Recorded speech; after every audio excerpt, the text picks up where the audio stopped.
Hey guys, welcome back to World of Warships. Today we're taking a look at the Coehoorn. This is the new Tier 9 Dutch light cruiser, and I'm very excited about this one. I'm going to try and keep the rants about airstrikes and how much I don't like them to a minimum, because there's something very positive here about this ship. This Tier 9 isn't bad. I know, that shouldn't be that surprising, but if you've played this game for a while, you'll know that some of the Tier 9s are a bit of free XP bait. What do I mean by that? Well, they're not very good while the Tier 10 is incredibly powerful, yet they have similar matchmaker to deal with, leading you to want to skip it. Fortunately though, in this case, I think this is a very powerful ship and really not in need of skipping at all. It really isn't lacking that much compared to the Tier 10. It is lacking a little bit, I suppose, but the Coehoorn here is a solid Tier 9 and really gets you the bulk of what makes these Dutch light cruisers so powerful. The consumables are going to be the exact same. The Airstrikes are quite similar as well, although they do have a slightly longer reload as well as slightly worse range. But the base reload of 50 seconds brings it down to like 34-ish seconds, I think. Very, very powerful still. 13.5 kilometer range is still more than usable. This is not like the premium ship that is being released here alongside this new Dutch light cruiser tech tree. It has very good range, meaning this is a very comfortable ship to play. Hang out around these islands close to caps. Most maps have them. Really, Ocean and maybe a couple others don't have them everywhere around caps. For the most part though, you push up to these islands, you play a little bit passive to start with, you don't risk your ship, and you drop airstrikes on anybody who gets spotted. The playstyle really is quite easy. The one downside though is that we have the same reticle, yet a few less bombs. The key here is we're missing one aircraft in our strike. The Utrecht at Tier 10 gets one more plane per strike, meaning more bombs, but also it means more consistency. The weak point here, in theory, is that these airstrikes don't have very many planes, and those planes have a little bit less HP compared to the heavy cruiser line, the Howden Liu line, for example. And in practice, I haven't found that to be the case. We do lose some planes on our drops, but for the most part, pretty massive drops typically do get through. Really, only the best AA ships are able to shoot down some of these planes, or if people are clumped up. I have noticed that if I send a drop into a group of 3 or 4 enemy ships that all have pretty good AA, then the drop will be completely negated, and you do have to wait for your reload. Fortunately though, that reload is not very long. I'm not gonna rant about that, okay? But it's not a very long reload. It's very, very powerful. The DPM here is a little bit worse, thanks to this ship having one fewer turret. So 5 turrets here versus the 6 turrets on the Utrecht. But again, it's Tier 9 versus Tier 10, so a whole tier higher, and we're only losing out on a turret and a little bit of reload. 5.3 second base reload here. Utrecht going down to 4.5 with that buff once this video is up. It should be live on NA actually, so not really have to worry about the buff or nerf to some of these ships. It's all going live once the patch drops. I just wasn't quite able to play with those before that in testing here. But 5.3 seconds on 10 128s isn't too bad. The key problem here, again, is that HE has very low alpha damage. You're going to notice some of these salvos are a little bit weak. They do have the same fire chance though at 7%, which is solid. Sometimes we see quite a bit less than that, like 5% fire chance on some of the, say, American destroyer style guns. Those 127s typically have a little bit less, so your fire starting chance isn't too bad. And that is completely helped by this airstrike. You're a bit of a fire starting machine over here, especially when people are in range of this airstrike. The Sun Yat-sen is going to accelerate, so we do try and lead for that with our second drop. First one does land a fire. And not to spoil too much, just imagine yourself playing a battleship in this guy's shoes, the Sun Yat-sen's shoes, as this battle progresses. It will not be very fun to fight against these ships. You notice that we actually shot down a squad of Hakuryu dive bombers there. Very nice to see the AA actually working. Crucially though, I have built for it here. That's the key. I noticed the AA didn't do a whole lot when I wasn't fully building for it. So that means I'm taking the 2-point commander skill, which you're definitely going to take regardless because it does give you better reload on your airstrikes. But also I'm taking the 4-pointer skill. It's a lot of points to commit, but it does mean our AA is rather powerful, even on the tier 9 here. Even better on the tier 10, of course, but the tier 9 still does have that really, really powerful AA when built for it. And I think you will want to build for it. This ship wants to play on islands, whether it be other airstrike ships or carriers that will spot you and also do damage to you. You just really need to deal with the planes before they get to you.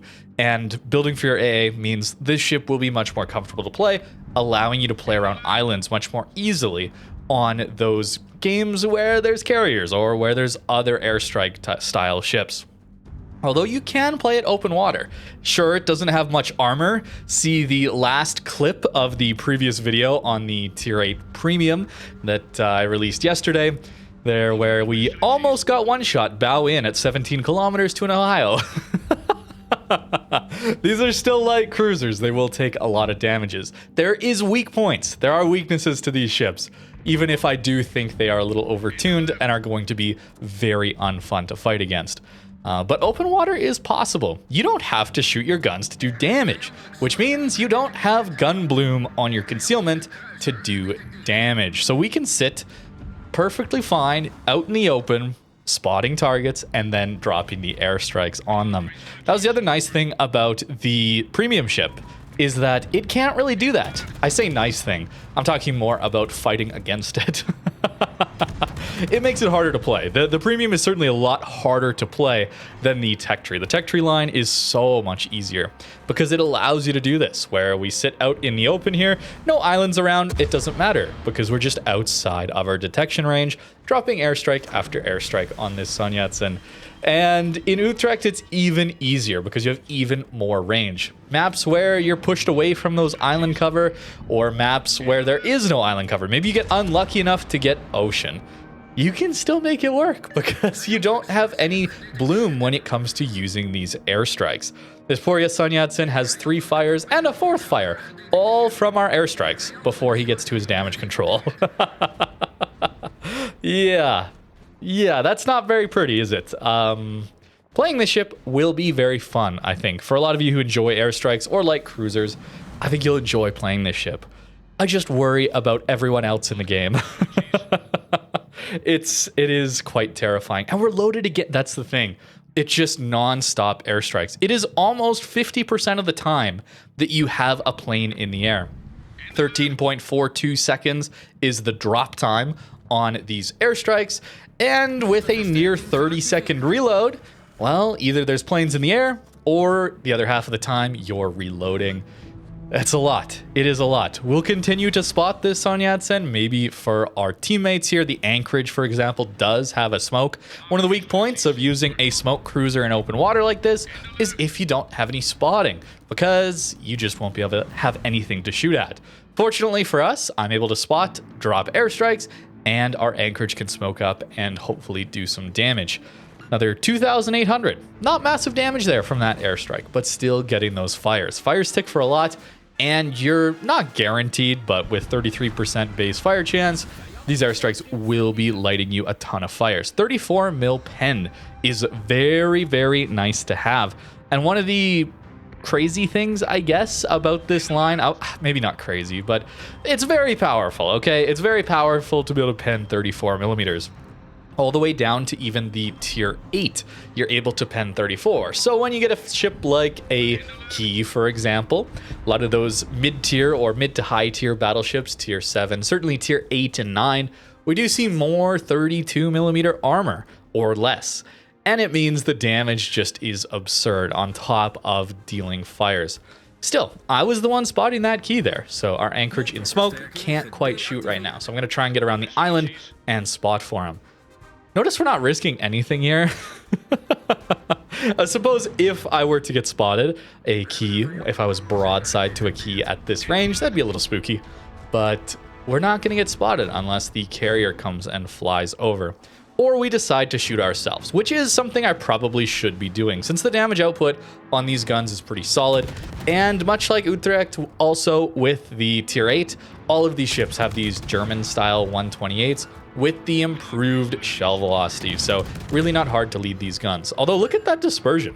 Something I want you to notice throughout this video actually, and just my entire time with all of these new Dutch light cruisers, is that after using an airstrike while retaining lock-on, after I use that airstrike, the lock-on is retained throughout, I start shooting again, and it's like I'm unlocked. I don't have lock-on accuracy. And maybe that's a bug, maybe that's intended. I highly doubt it's intended. I really hope not. But it seems like a bit of a bug as far as the aiming system and lock-on bug. Very easy to think you're locked on after using an airstrike, and you're actually not. So maybe that's one of the reasons we get some lock-on dispersion. Maybe that's the root cause of it. People maybe are using airstrikes for ASW, maybe in their battleships. I'm trying to think of this for myself, actually. Am I using the airstrikes in a battleship to deal with submarines? And then I go to shoot, and then I get unlocked dispersion, and I'm mad. Why is this game so broken? Maybe that's the cause.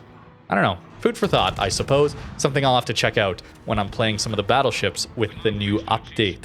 All those new buffs and a few nerfs are coming through in 14.0. Very excited to check them out after looking at all of these Dutch cruisers, of course. Even at these 12 kilometers of range, look at that lead time, man. 7 seconds. Not too bad. Not too bad to lead and hit a target here, especially destroyers as well. You're going to notice that, sure, you lack utility. That's the other weak point that I suppose I haven't touched on yet. You lack utility. No radars, no hydros, anything like that. But when the enemy DD is spotted, when that DD engagement happens, you're very comfortably able to impact that engagement thanks to this shell velocity. It's really, really nice to have as a light cruiser, the ability to hit a lot of shells at range, even on those destroyers. Amalfi here, I don't know if he smoked up or not, but hoping to finish him off here. Maybe he's just flooding, I suppose. Shoot down some more planes. Look at us. That full AA build. Maybe worth checking out if you do find yourself fighting a lot of airstrike ships or just finding carriers in the game and they're trying to keep you away from the islands, for example. It's hard to lead these airstrikes though, especially when there's islands around that don't let you see where the enemy ship is or where it's going. If you're wondering how I'm landing these airstrikes in spite of that, it's really down to the minimap and your little dot or X on the minimap in this case. So I'm trying to lead like that. We get a pretty nice hit. 6 full pens there, double fire. Our teammates help us finish off that Monty before he rounds the corner on us. Very, very scary. We do not want to brawl a Montana at those ranges. So thank you, team, for helping us out, helping us live. 185,000 damage left, and really just the sub and the carrier to deal with. Unfortunately, we don't full pen the carrier deck armor, so this is really just going to light some fires. Otherwise, we're going to get shatters. But I, again, want to show off this AA power. I was a little bit hard on this ship for not having great AA, or I suppose the tier 10 for not having that impactful of AA. But to be fair, I didn't fully build for it. And in this case, it appears that that extra 4-point commander skill is making the difference. Even against a carrier a tier higher. The tier 10 should have better AA. The Utrecht does have better AA on paper. So for Coehoorn here to have really solid performance against a Hakuryu of all things, that's pretty good. That's pretty good news. Trying to get around this corner on that Hakuryu.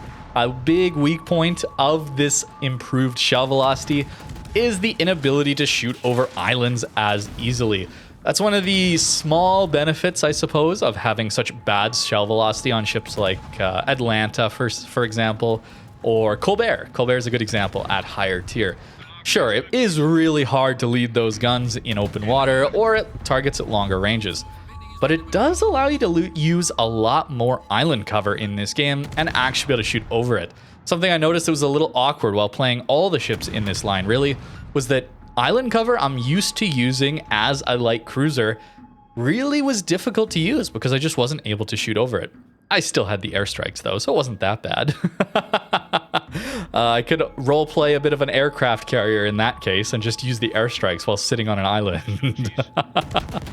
A little bit sad that that kind of playstyle is not necessarily encouraged, but allowed and certainly viable with this line. But that's what wargaming has added, I suppose. Nearly 200,000 in this one. Don't underestimate the damage potential of this line. It is quite incredible. But also notice we have over 150 bomb hits in this game. That new special commander, we would have easily had that charged up for the extra damage and possibly even the reload. Not sure if I'm on a witherer just yet, but it seems likely on 24 fires. And we get ourselves up to 210,000 damage. Not like insane world crazy damage, but still very nice to see here in a game that wasn't looking so good for our team. At least in the early mid game, I'll say. It didn't start to look out so good for us. But a solid number of hits, 50 planes shot down, tons of fires. A lot of that is from the bombs, though, to be fair.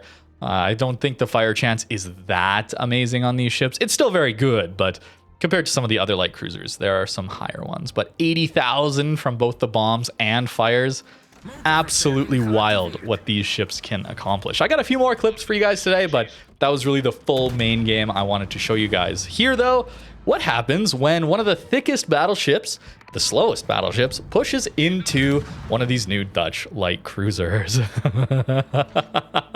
It's a box, right? It is a box, both the ship and our airstrike drop pattern. So what happens is massive, massive damage. Nearly 10,000 and a fire. Oh, look, he has damage controlled that fire. That's maybe the most impactful change compared to the heavy cruiser line here.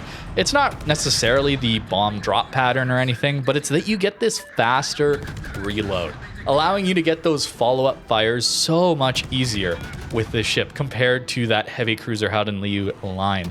And I mean, we're dropping another one on him, and do we get a fire? Yes, looks like we do, and 7,500 damage. Oh, look, our next strike is 5 seconds from being reloaded.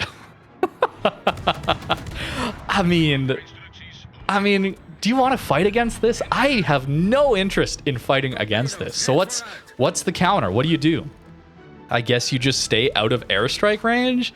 That's not really viable if you want to play the game, because this has 13.5. That's still over 10,000 in a fire. Oh my goodness. Quick 150k there, or at least 50k plus on our damage there. Very quickly from that poor Minnesota. He died rather quickly as he pushed in. I will say, though, it's much harder to hit cruisers, and certainly destroyers are really not on the table as far as hitting these airstrikes. So if you're playing a more nimble ship, I suppose these are less threatening. I guess that leads you to want to play the Libertad line. Yeah, maneuverability is very, very important against these. I think a lot of people will struggle to lead these airstrikes. I know I have. I've gotten better with them as I've practiced with them throughout this week. But I also think people will adapt to these airstrikes rather quickly thanks to the 13.5 second lead time that you have to give to actually use them. Compared to Howden with the 15.5 or Prince with like 17.5, it is a lot easier to lead these, even with that smaller drop box. We just got shot at. To change gears rather suddenly, I do apologize. But I did want to include this clip. Vermont at 20 kilometers is going to cross map us. I think you're going to see that a lot. Battleships will want to take you out, given how well you farm them. And at longer ranges, people will be able to arc over islands and hit you, especially given that this ship does have to have pretty low islands to actually shoot over, thanks to its shell velocity. So something you got to worry about in those carrier games. Another reason that I want to take more of an AA build to deal with the planes faster.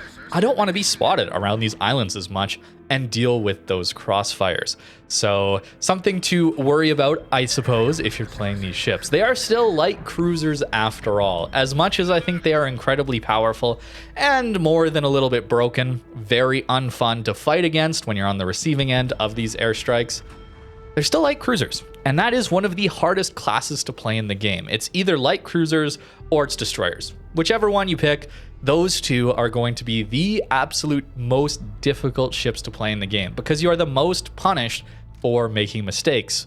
For the most part. There is some light cruiser troll armor where you go broadside. I like to meme about that. But let's be honest here. Light cruisers and destroyers are the most punished consistently for making mistakes. They have lower HP and they don't have the armor. They rely on concealment, and because of that, if they get spotted in unfavorable positions, they are much, much more likely to die than a lot of other classes. So for the average player, I don't know how impactful these are going to be. I don't know if they'll be overpowered to fight against. I suppose we'll find out together as these release and more people get their hands on them. But in the hands of a good player, oh man, I'm worried.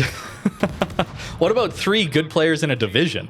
The Legmod Howden triple divs were already horrible to fight against. That was just so unfun to deal with. What is this going to be? Even faster reload, even more range, and better concealment. Oh man, I'm worried. I'm not going to lie. This GK is pushing in, and just look at us, strike after strike after strike.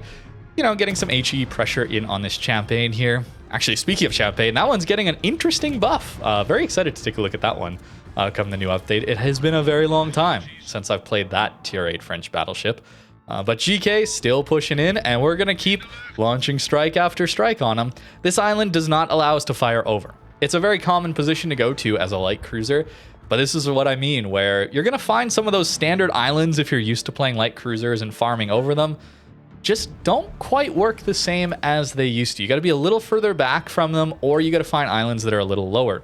Meaning if you get plane spotted, again, I've already said this, but I do wanna let you know it is a little bit awkward to play these at times. And no smoke compared to something like the Smolensk or some of the other light cruisers like the Jinan line means you do get punished a little bit harder when you're caught in the open. There is no getaway smoke, for example. Also, no torps. Something else I have failed to bring up just yet, but that's because we're getting rushed down by a GK. Gotta wait for the appropriate clip, right? And in this case, I don't blame this GK for what he's about to do. He's pushing in. There's an Awami in front of him. There's a Tirpitz in front of him. There's an Audacious. He's gonna start to, I think after he takes out the Awami, he's gonna start to look our way instead of at the Tirpitz and focus on us. And I do not blame him one bit. I've been so annoying to this poor guy, torturing him with these airstrikes over and over and over again. I bet it felt pretty good as he's pushing around this island, realizing that he's got a free line to go take out that pesky light cruiser. Essex coming in with the planes, making sure we're spotted, although GK also hydroing us at the moment. Sure would be nice to have torps in a moment like this, wouldn't it? And that's where some of the other light cruisers do have a nice advantage. We don't shoot down as many planes, but that's because in this game, I was not running the full AA build. And there's a pretty massive impact of that 4-pointer skill. I was surprised by it. And unfortunately, I do miss the strike. See him turning? I guess Tirpitz is behind the island now that I'm looking at it. But he's reversing out. But GK is still going to turn his guns and focus on us. I would do the same in this situation. I'm not going to lie. I would be so happy that I managed to survive to this point to go finish off that light cruiser that has been torturing me. So me and the light cruiser, we're going to try and push up to this island as close as we possibly can. The secondaries are going off, Tirpitz v GK, and he does not care. He does not care. And again, I do not blame him at all. We farmed basically 100k off him. Notice that dispersion again. Look at our dispersion here. I don't relock, and it's all over the place. I think that's because I'm using the airstrike. We're locked on during the airstrike, and then I go back to shoot my main guns. Don't do the unlock lock trick. Look at that miss. I mean, maybe that's just skill issue aiming, but still, it looks like a bit of a shotgun to me. Maybe worthwhile to always check if you're locked on properly. This game does have some issues and some aiming bugs. Not only the shells landing short thing, but this lock-on one seems to be a real problem. Again, like, where are those shells going? It is cruiser dispersion. Like, I'm looking at the stats, some of the hidden stats that we can only see on third-party websites, and it is cruiser dispersion. So I guess that's just unlocked, I suppose. Are you a little surprised how long I survived here? I was a little bit too, not gonna lie. Poor GK does not have the strongest guns these days, but he does finish us off that time. So we do go down, but still 100k in that one. Not a lot of support on that flank. That is going to be a problem with these ships. If you don't have support, specifically spotting, you might feel like you don't really accomplish all that much thanks to the lack of utility. So very happy here to see a tier 9 that is not artificially limited by a lot relative to its tier 10. that is actually worthwhile to grind through, and it's not going to be a chore to get yourself to a very powerful tier 10. The tier 9 is also very strong. It is weaker. It's not as powerful as the tier 10, but at least it's not a massive roadblock that gets you debating if you should use some of that free XP you've been sitting on. And for newer players, that's a good thing too, because then if you don't have free XP, you're left with a very bad grind some of the time. Or with this one, you don't have to worry. It is a very solid ship to play through. As for the build, I ended up going with this. With the testing period, we only get a 19 pointer for tier 9, so I don't have a full build here quite. I would probably rather running heavy HE and SAP instead of maybe Demo Expert, for example, or something else. But I really liked this full AA build. This 4-pointer got me a lot more survivability versus carrier planes, both in shooting them down so they don't drop and their strike on me, but also to shoot them down so I'm not spotted as much. So those cross maps don't come in. Very nice to have. But this is a light cruiser with decent guns, decent DPM, but mainly we're focused on that airstrike because it is just so powerful. Absurdly fast reload, shockingly good range. This is the same range that the Howden has at tier 10, right? Like, oh, actually, wait, I thought Howden had 13.5. Okay, it's more than Howden. Wow. Wow, okay. And look at the reload in comparison. This is Legma. This is the full build, man. Sure, it is a smaller box, harder to lead, although the lead time, the drop time, is a little bit shorter, but the small box does make it harder to lead, and much fewer planes in that strike. So you're liable to get a few planes shot down, and the strike loses a lot of its consistency.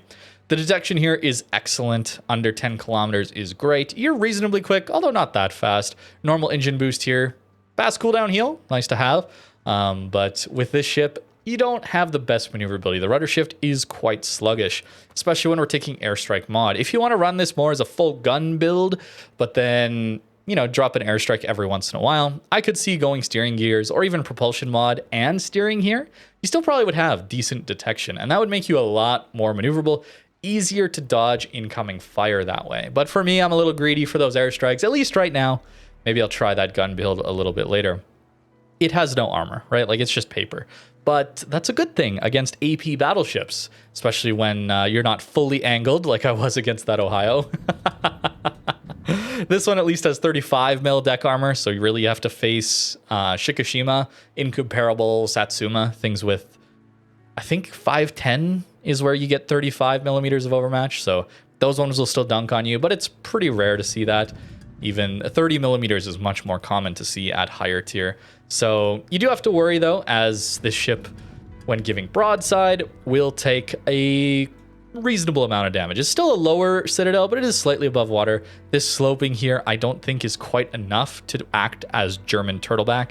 It's a little too steep. So for the most part, you should be taking citadels when you give broadside, but there is just enough armor here. If you're angled, you can start bouncing some shells, or if they aim up here, it's probably just going to go right through an overpen if it's a larger caliber battleship.